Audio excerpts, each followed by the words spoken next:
Crecer en la Fe presenta el estudio de la lección de la escuela sabática. Será de mucho provecho para tu crecimiento espiritual. Bienvenidos.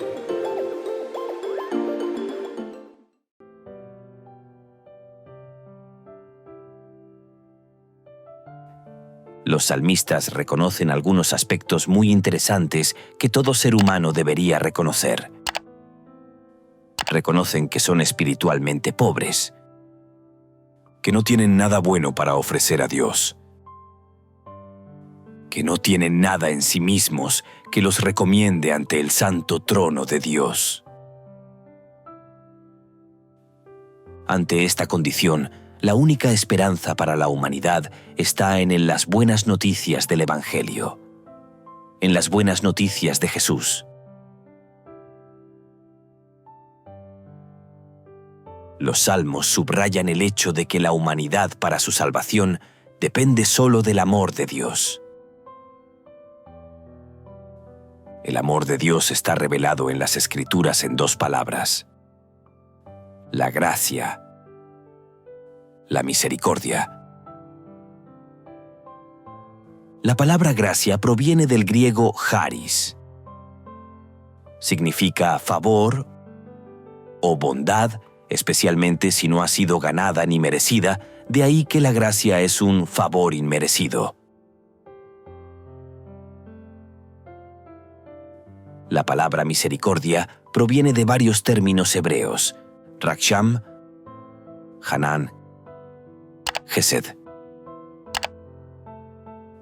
Estos términos en forma general son traducidos en nuestras Biblias como misericordioso, compasivo, bondadoso, favorecer, piedad, benigno, otorgar, dar. Y los salmistas entienden que tanto nosotros como ellos necesitamos de la gracia y de la misericordia de Dios. Afortunadamente, la gracia y la misericordia de Dios son eternas, como lo demuestran la creación de Dios y la historia del pueblo de Dios. La eternidad de estos dos atributos divinos se ve expresado en muchos salmos. Alabad a Jehová, porque Él es bueno, porque para siempre es su misericordia. Mas la misericordia de Jehová es desde la eternidad y hasta la eternidad sobre los que le temen, y su justicia sobre los hijos de los hijos.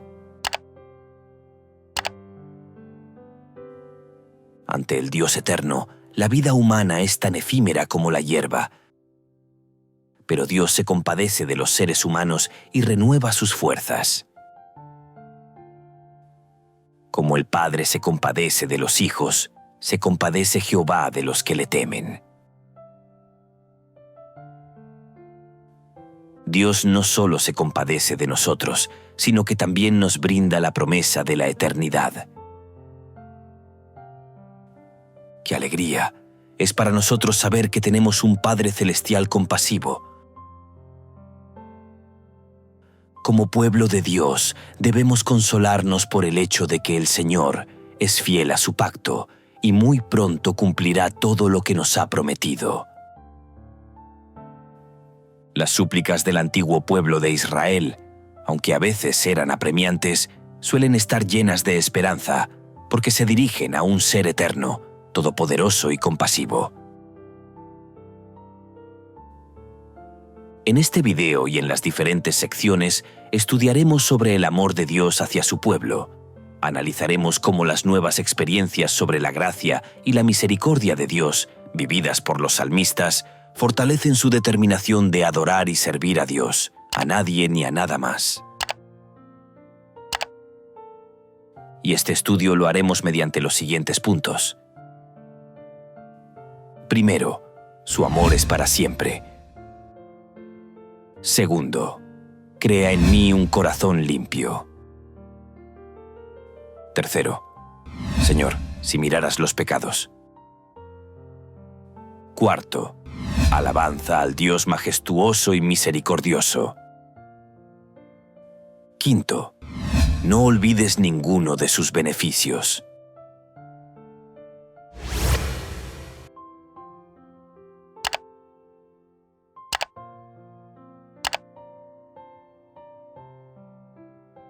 Su amor es para siempre.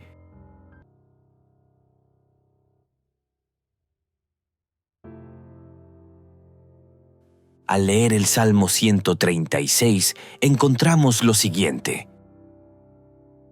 Primero, en este salmo predomina el pensamiento de la existencia de Dios como un ser misericordioso. Repetidas veces aparece la expresión, porque para siempre es su misericordia.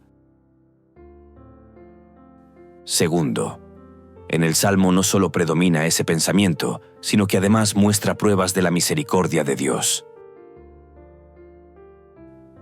Tercero, este salmo convoca al pueblo de Dios a alabar al Señor por su misericordia revelada en la creación.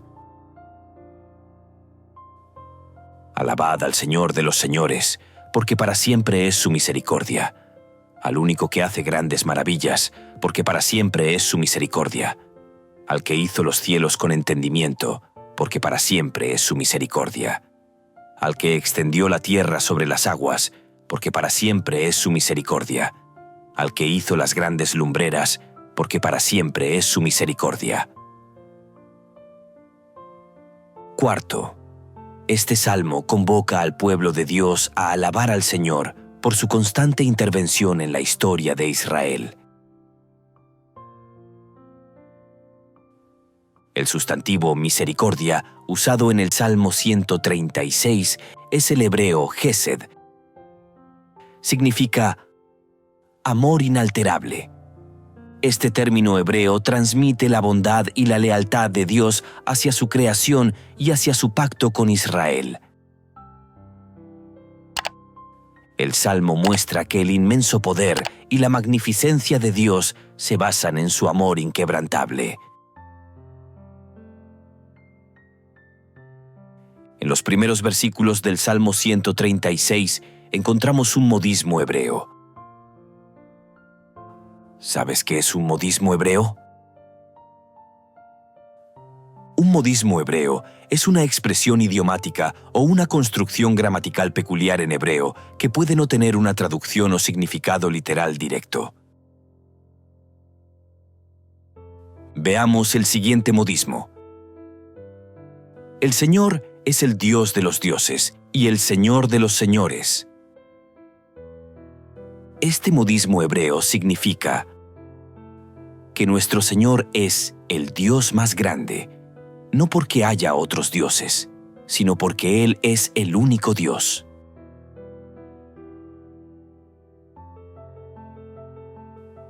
Los grandes prodigios y maravillas del Señor, que nadie más puede imitar, son la demostración innegable de su dominio y de su grandeza. Los salmistas hacen una distinción especial entre lo creado y el Creador. Esta distinción se ve reflejada cuando en el libro de los Salmos se resalta el poder creador de Dios y su soberanía. Dios creó los cielos, la tierra y los cuerpos celestes, y tristemente los paganos llegaron a adorarla como si fueran dioses. Los salmistas resaltan este grave error de no adorar al verdadero Dios. Por esta razón, los salmos despojan de su autoridad a los dioses paganos y, por extensión, a toda fuente de seguridad humana. Los dioses paganos, tanto en el antiguo Israel como en nuestra época actual, son meras creaciones que desvían la adoración hacia el Creador. En el Salmo 136, el salmista emplea muchas imágenes alusivas al Dios verdadero. Con mano fuerte y brazo extendido, porque para siempre es su misericordia. Con la imagen de la mano fuerte y del brazo extendido del Señor, el salmista desea resaltar lo siguiente. Primero, la eficacia del poder de Dios. Segundo, desea resaltar el gran alcance de su misericordia. La misericordia de Dios en la creación y en la historia del pueblo de Israel nos deja dos grandes enseñanzas. La primera, como creyentes del tiempo del fin, debemos aprender a confiar cada día más en Dios. La segunda enseñanza: debemos permanecer fiel a su pacto y cumplir la parte que nos corresponde. El estribillo, porque su amor es para siempre, se repite 26 veces en este salmo. ¿Sabes por qué razón se repite tantas veces? Se repite muchas veces porque Dios desea lo siguiente. Primero, garantizar a los fieles que Él es misericordioso. Segundo, garantizar a los fieles que Él no cambia. Tercero, darnos seguridad que Él repetirá sus favores pasados con cada nueva generación de creyentes. Cuarto, que tengamos presente que Él se acuerda de su pueblo y es fiel a su pacto de gracia. Él es el que en nuestro abatimiento se acordó de nosotros, porque para siempre es su misericordia. La creencia en la misericordia perdurable o eterna de Dios está en la base de la fe bíblica. Esta fe bíblica también incluye la adoración jubilosa y la confianza en Dios, la contrición y el arrepentimiento. El Salmo 136 concluye hablando del cuidado universal de Dios por el mundo. La misericordia de Dios se extiende no solamente a Israel, no solamente a los creyentes, sino a toda la humanidad y a toda su creación. Bueno es Jehová para con todos, y sus misericordias sobre todas sus obras. Podemos concluir que este salmo habla de la universalidad de la gracia salvífica de Dios y exhorta al mundo entero a sumarse a Israel en alabanza al Señor.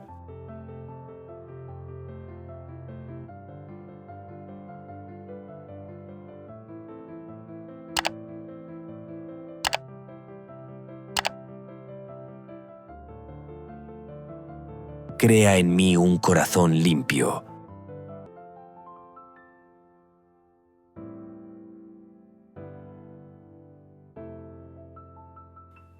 En el Salmo 51 se observa que el salmista apela a la misericordia de Dios. El rey David derrama su corazón ante el Señor para pedir perdón por sus pecados durante los momentos espiritualmente más oscuros de su vida. ¿Por qué, pues, tuviste en poco la palabra de Jehová, haciendo lo malo delante de sus ojos? A Urías Heteo heriste a espada, y tomaste por mujer a su mujer, y a él lo mataste con la espada de los hijos de Amón. ¿Sabes cuál es el tema central del Salmo 51? El tema central es el poder perdonador de la gracia de Dios. El perdón es un extraordinario don de la gracia divina, resultado de su inmensa misericordia. Ten piedad de mí, oh Dios, conforme a tu misericordia. Conforme a la multitud de tus piedades, borra mis rebeliones. El rey David apela a Dios para que lo trate no conforme a lo que merece su pecado. No ha hecho con nosotros conforme a nuestras iniquidades, ni nos ha pagado conforme a nuestros pecados. Más bien, el rey David apela a Dios para que lo trate de acuerdo con atributos especiales de su carácter divino, como su misericordia, fidelidad y compasión. El sacrificio que te agrada es un espíritu quebrantado. Tú, oh Dios, no desprecias al corazón quebrantado y arrepentido.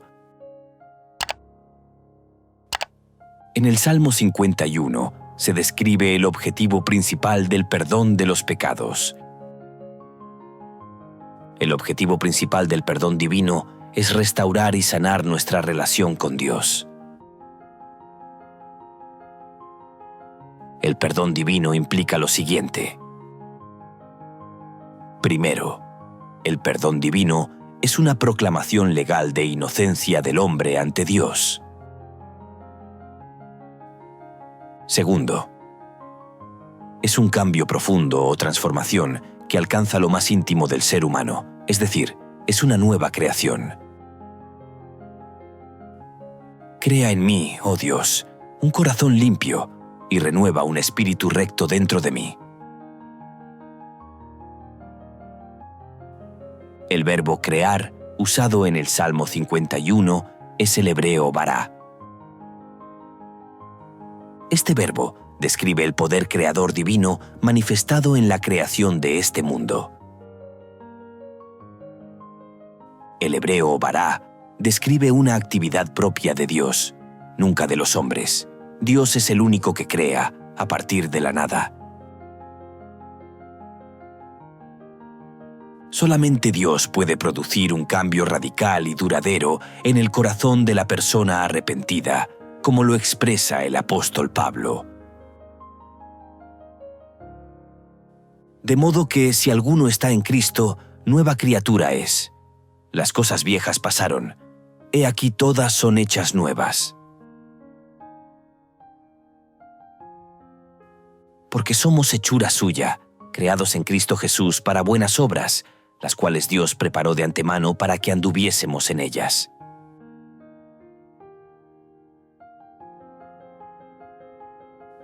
El pecado produce efectos negativos en el creyente, haciéndolo sentir sucio, indigno y apartado de Dios. David experimentó estos efectos negativos y pidió purificación con hisopo y agua. Purifícame con hisopo y seré limpio. Lávame y seré más blanco que la nieve.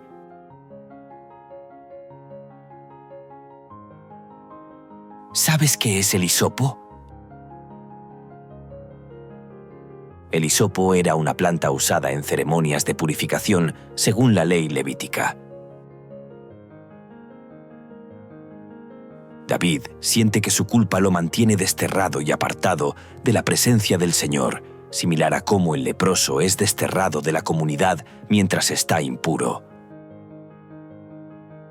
De ahí que David clame: «No me eches de delante de ti, y no quites de mí tu Santo Espíritu». El rey David tenía bien claro lo siguiente. Primero, que sus sacrificios no podían restaurarlo, porque no había sacrificio que pudiera expiar sus pecados premeditados de adulterio y asesinato. El castigo para este tipo de pecado era la muerte.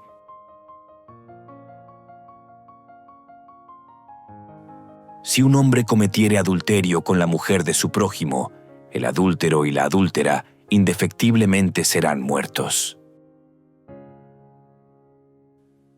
Si el homicidio es premeditado, el asesino será condenado a muerte aun cuando busque refugio en mi altar. Segundo, el único que lo podía restaurarlo era Dios mismo. Ante esta encrucijada en la que Satanás ha llevado a David, solo la gracia divina incondicional puede restaurar la relación rota del rey con su Dios. La gracia divina permite aceptar el corazón contrito y humillado de David como sacrificio y devolverle la armonía con Dios. Pues tú no quieres ofrendas ni holocaustos, yo te los daría, pero no es lo que te agrada. El sacrificio que te agrada es un espíritu quebrantado. Tú, oh Dios, no desprecias al corazón quebrantado y arrepentido. David cometió adulterio, engaño y asesinato, y Dios lo perdonó. ¿Crees que hay esperanza para ti?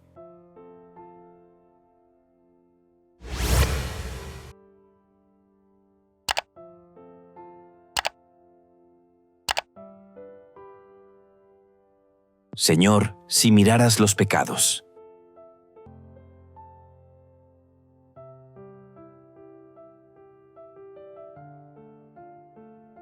En esta sección hablaremos de otro hermoso salmo, el Salmo 130. Este salmo describe la gravedad del pecado y ofrece esperanza para los pecadores. La gran aflicción del salmista está relacionada con sus propios pecados y los de su pueblo. Y él redimirá a Israel de todos sus pecados.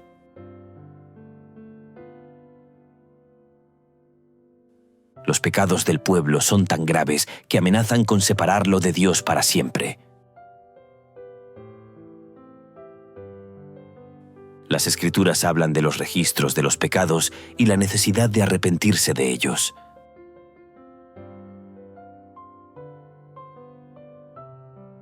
El profeta Daniel y el apóstol Juan mencionan la existencia de libros en los cielos, donde uno de ellos registra los pecados cometidos que serán expuestos en el día del juicio.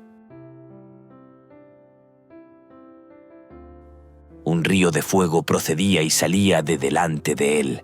Millares de millares le servían, y millones de millones asistían delante de él. El juez se sentó, y los libros fueron abiertos. ¿Sabes cuántos y cuáles son los libros en el cielo? Son 3 libros. El libro de la vida, donde se registran los nombres de quienes aceptan a Jesús como su Salvador personal. El libro de las memorias, que contiene un registro detallado de las buenas obras y actos.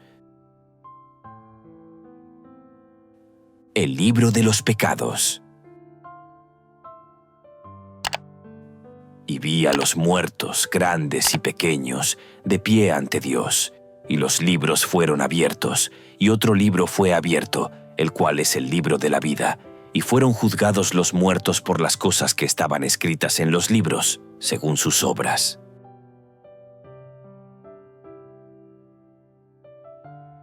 Terminado el juicio en su etapa investigadora, los nombres de aquellos que fueron creyentes fieles y se apartaron de Jesús son borrados del libro de la vida. Sean raídos del libro de los vivientes y no sean escritos entre los justos. ¿Sabías que quienes no aceptan a Jesús como su Salvador personal no tienen sus nombres escritos en el libro de la vida? Leamos lo que dice el apóstol Juan. Y la adoraron todos los moradores de la tierra, cuyos nombres no estaban escritos en el libro de la vida del Cordero, que fue inmolado desde el principio del mundo. ¿Cómo estar sin pecado para el día del juicio? El salmista apela al perdón de Dios, quien eliminará el registro de los pecados en el libro de los pecados del cielo.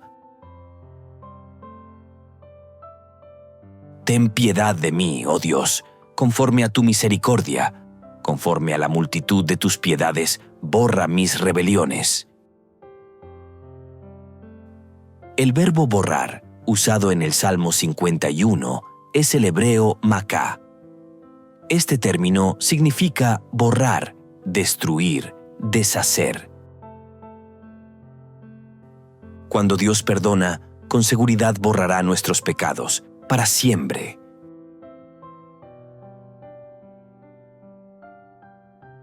Los salmistas también resaltan que Dios no es airado por naturaleza. Por naturaleza, Dios es amor eterno. La ira de Dios solamente se despierta cuando el hombre no aprecia su amor. En su amor, Dios está completamente dispuesto a perdonar los pecados de los pecadores penitentes y no a castigarlos. Saber que tenemos un Dios perdonador es lo que inspiró a los salmistas y lo que nos debe inspirar a nosotros a reverenciarlo y adorarlo. Pero en ti hay perdón, para que seas reverenciado. Por amor de tu nombre, oh Jehová, perdonarás también mi pecado, que es grande. La reverencia y la adoración auténtica se construye sobre la admiración del carácter de amor de Dios. no sobre el temor al castigo. El juicio divino no debe atemorizarnos, más bien debe impulsarnos a colocar nuestra fe en los méritos y en lo que logró Jesús para nosotros. Se nos invita a ver un futuro glorioso al lado de nuestro Salvador.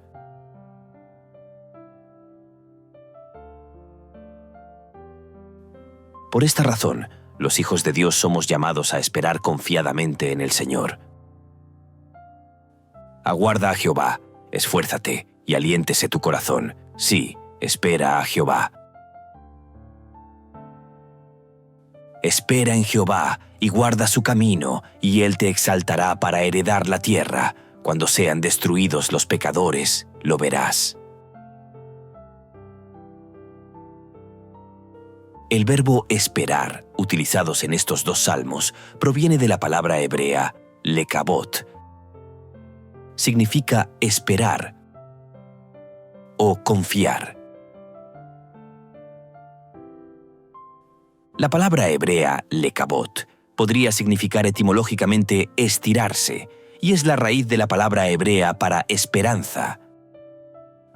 Por lo tanto, esperar al Señor no es entregarse pasivamente ante circunstancias miserables, sino más bien es estirarse, lleno de esperanza, o ilusionarse con la intervención del Señor. La esperanza del salmista no se basa en su optimismo personal, sino en la palabra de Dios.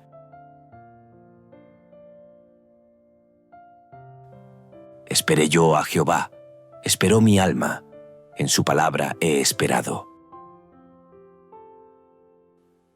La espera fiel en el Señor no es en vano porque, tras la noche oscura, llega la mañana de la liberación divina. Observa cómo la súplica personal del salmista se convierte en la de toda la comunidad.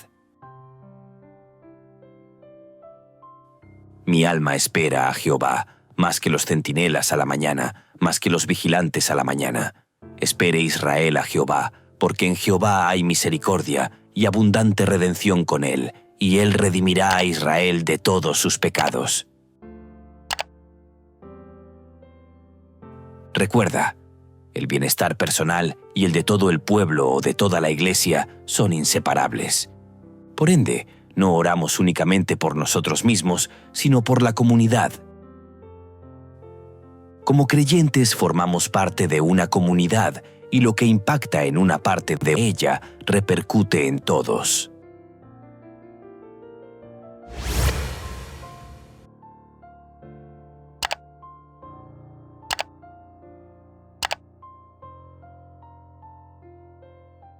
Alabanza al Dios majestuoso y misericordioso.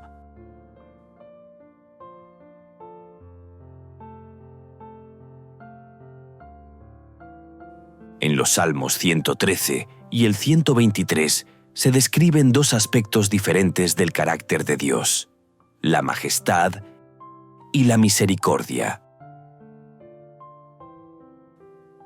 Por esta razón, en estos dos salmos se alaban la majestad y la misericordia de Dios. ¿Sabes en qué se revela la majestad de Dios? La majestad del Señor se revela en dos aspectos que resalta el salmista. El primero, la grandeza de su nombre. El segundo, el lugar exaltado de su trono. El trono de Dios está por encima de todas las naciones y de los cielos. Excelso sobre todas las naciones es Jehová, sobre los cielos su gloria. ¿Quién como Jehová nuestro Dios que se sienta en las alturas? A ti alcé mis ojos, a ti que habitas en los cielos. El interrogante expresado por el salmista: ¿quién como Jehová nuestro Dios, que se sienta en las alturas? Es una declaración de fe. Y esta declaración de fe nos enseña que ningún poder dentro o fuera del mundo puede desafiar al Dios, al Dios de Israel, a nuestro Dios, que se humilla a mirar en el cielo y en la tierra? Aunque nuestro Dios es trascendente y habita en las inalcanzables alturas, el salmista señala lo siguiente. Primero, que Dios está dispuesto a humillarse, a ser misericordioso. Segundo, que Dios ve desde las alturas lo que ocurre aquí abajo, ve lo que nos sucede a nosotros. Tercero, el salmista señala la disposición de Dios a intervenir en el mundo. Cuarto, el salmista señala la disposición de Dios para salvar a los necesitados y a los pobres de sus problemas. Es evidente que su mano generosa no está oculta a sus siervos, aunque su morada esté en los cielos lejanos. La grandeza y el cuidado de Dios, que no pueden discernirse plenamente en la asombrosa trascendencia de Dios, se hacen explícitos en las obras de misericordia y compasión del Señor. Los necesitados, los pobres y los oprimidos pueden experimentar de primera mano el poder soberano de Dios en las notables intervenciones que Él puede realizar en su favor.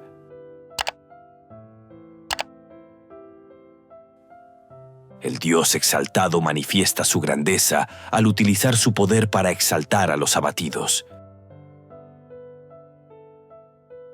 Su pueblo fiel está abatido en este mundo de pecado y somos libres en acercarnos a Dios, ya que su soberana majestad, su supremacía y su amor nunca cambian. Tenemos un bondadoso Creador y sustentador, y nosotros somos sus hijos amados. De esta manera, la adoración está motivada no solo por la magnificencia de Dios, sino también por su bondad, por su misericordia. El salmista resalta que la alabanza a nuestro Dios no está limitada por el tiempo ni el espacio. Sea el nombre de Jehová bendito desde ahora y para siempre, desde el nacimiento del sol hasta donde se pone, sea alabado el nombre de Jehová. La grandeza, la gracia y la misericordia de Dios se manifiestan mejor en Jesucristo, que estuvo dispuesto a descender del cielo y ser abatido hasta la muerte en la cruz para elevar a la humanidad caída. El cual, siendo en forma de Dios, no estimó el ser igual a Dios como cosa a que aferrarse, sino que se despojó a sí mismo, tomando forma de siervo, hecho semejante a los hombres, y estando en la condición de hombre, se humilló a sí mismo, haciéndose obediente hasta la muerte y muerte de cruz. Allí, en la cruz, tenemos las máximas razones para adorar y alabar a Dios por lo que ha hecho por nosotros.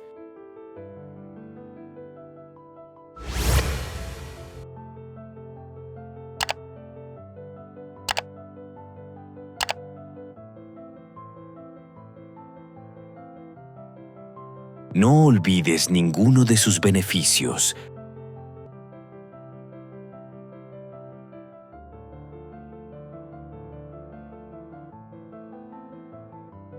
El Salmo 103 enumera las múltiples bendiciones del Señor, las cuales incluyen todas las cosas buenas para una vida próspera. Veamos las bendiciones mencionadas en este salmo. Perdona mis iniquidades.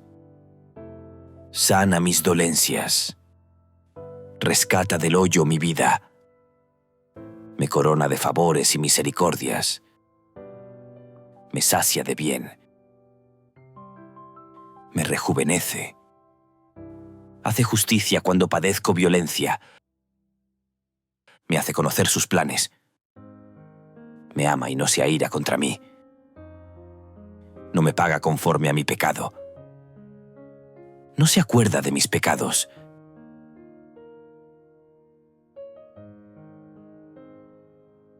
Todas estas bendiciones se basan en el carácter misericordioso de Dios y en su fidelidad al pacto con Israel. Dios siempre se acuerda de la fragilidad y la fugacidad de nuestra vida. Se compadece de todos nosotros. El recuerdo de parte de Dios es algo más que una mera actividad cognitiva. Implica un compromiso que se expresa en la acción. ¿Cuáles son esas acciones de parte de Dios? Primero, Dios libera a su pueblo. Segundo, Dios sostiene a su pueblo.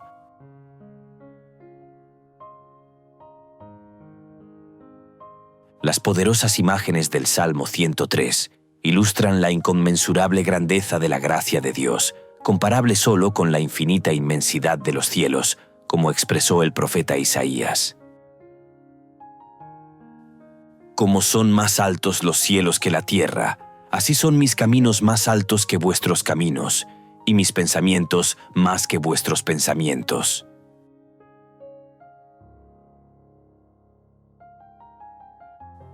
¿Cómo debe responder el hombre a la bondad de Dios?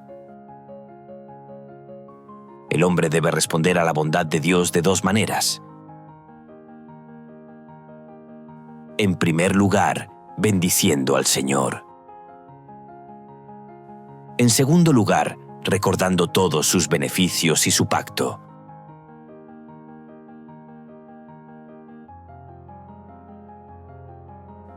Hablemos lo que implica bendiciendo al Señor. Por bendición se entiende generalmente como un acto de otorgar beneficios materiales y espirituales a alguien. Porque tú, oh Jehová, bendecirás al justo, como con un escudo lo rodearás de tu favor.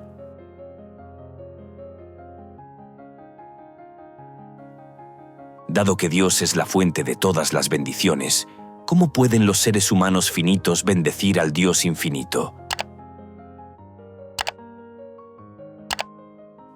La Biblia muestra que alguien inferior puede bendecir a un superior como forma de agradecerle o alabarlo. Veamos este ejemplo bíblico.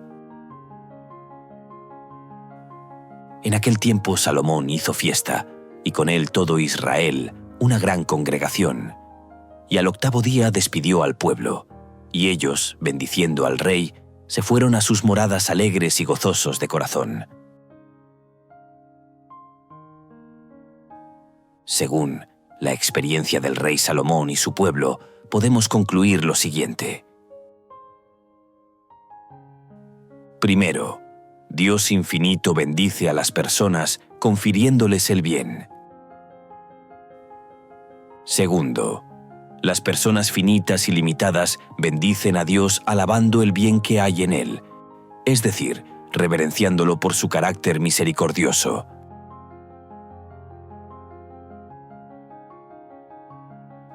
Ahora hablaremos, lo que implica recordando todos sus beneficios y su pacto.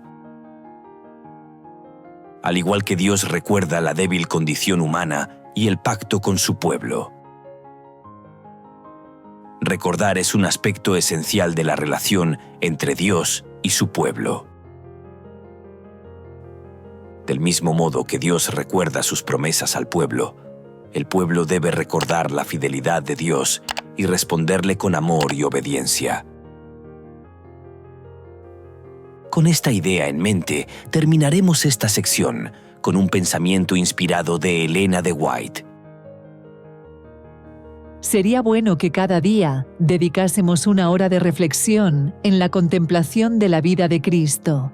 Debiéramos tomarla punto por punto y dejar que la imaginación se posesione de cada escena, especialmente de las finales. Mientras nos espaciemos así en su gran sacrificio por nosotros, nuestra confianza en Él será más constante, se reavivará nuestro amor y seremos más profundamente imbuidos de su espíritu. Si queremos ser salvos al fin, debemos aprender la lección de penitencia y humillación al pie de la cruz.